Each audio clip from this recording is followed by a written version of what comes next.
ومن أحسن قولا ممن دعا إلى الله وعمل صالحا وقال إنني من المسلمين.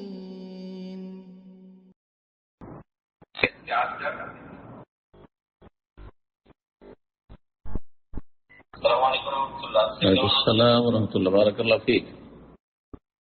الحمد لله. জি জি বলেন প্রশ্ন।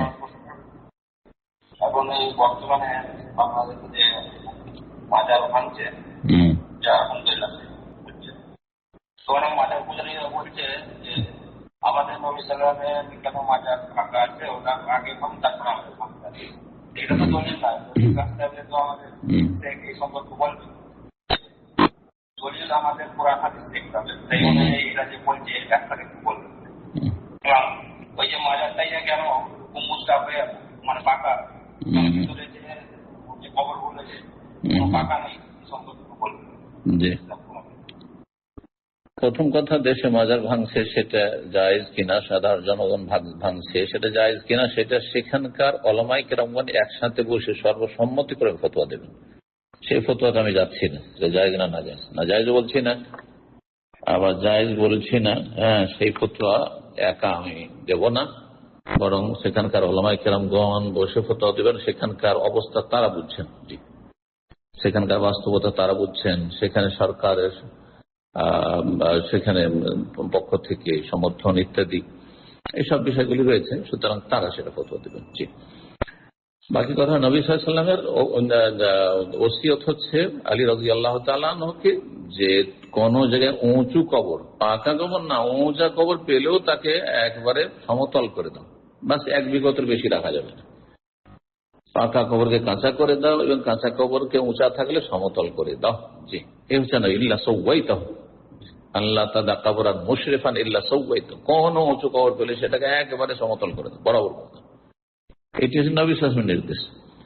এখন সংশয় বিদআতপন্থীদের যে নবী সাল্লাল্লাহু আলাইহি ওয়াসাল্লামের কবর, সেটাকে মাজার বলা বেদাত, সেটাকে রওজা বলা বেদাত। খবর নবী সাল্লাল্লাহু আলাইহি ওয়াসাল্লামের কবর পাকা বা সেটা মাজার কেন না? নবী সাল্লাল্লাহু আলাইহি ওয়াসাল্লামের মাজারও নেই, রওজাও নাই, কবর আছেন, এবং নবী সাল্লাল্লাহু আলাইহি ওয়াসাল্লামের যেখানে দাফন আছে সেখানে দাফন আছেন।